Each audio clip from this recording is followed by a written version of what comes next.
Israeli सेना ने एक वीडियो जारी किया है।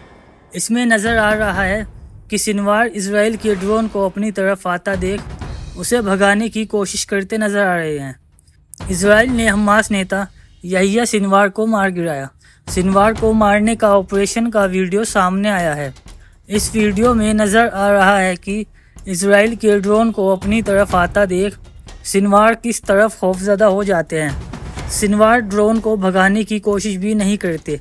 बता दें कि रफ़ा के तेल सुल्तान में लड़ाई के दौरान सिनवार मारे गए। एक बिल्डिंग के पास कुछ हरकतें देखने के बाद बिस्लैक ब्रिगेड की 828वीं बटालियन ने इस ऑपरेशन को अंजाम दिया। सुबह 10 बजे के करीब एक सैनिक ने इस बात को नोटिस किया था। उसने इसकी जानकारी अपनी बटालियन को दी और इसके बाद एक एक्शन शुरू हो गया। आईडीएफ की बटालियन ने 3 लोगों को बिल्डिंग से बाहर आते देखा। इनमें से एक की पहचान याहिया सिनवार के रूप में हुई। इजरायली सेना की गोलीबारी में यह लोग घायल हो गए।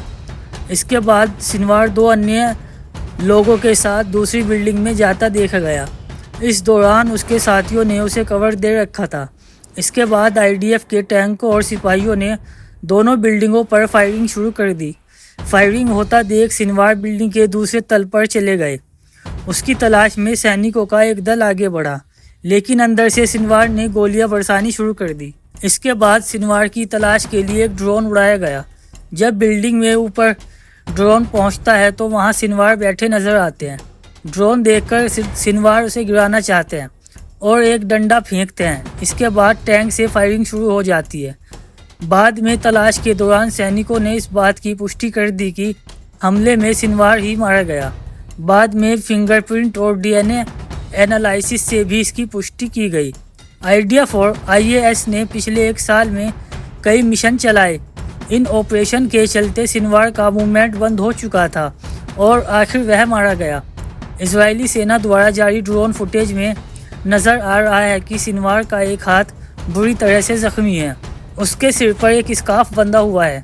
बयान के मुताबिक सिनवार के पास 2 बंदूक और 40,000 शैकल्स मिले हैं। हालांकि उसके कब्जे से कोई बंधक नहीं मिला। सिनवार के मारे जाने की खबर पर इजरायली पीएम बेंजामिन नेतन्याहू ने कहा कि इजराइल ने उस व्यक्ति से अपना हिसाब चुकता कर लिया जिसने होलोकॉस्ट के बाद हमारे लोगों के इतिहास में सबसे भीषण नरसंहार को अंजाम दिया। नेतन्याहू ने कहा कि हमास नेता याहिया सिनवार की हत्या गाजा में बंधक बनाए गए लोगों को वापस लाने के लिए युद्ध में एक महत्वपूर्ण क्षण है। उन्होंने यह भी कहा कि जो कोई भी हथियार सौंप देगा और बंधकों की वापसी में सहायता करेगा उसे गाजा से सुरक्षित रूप से जाने दिया जाएगा। उन्होंने यह भी कहा कि हमारा युद्ध अभी ख़त्म नहीं हुआ।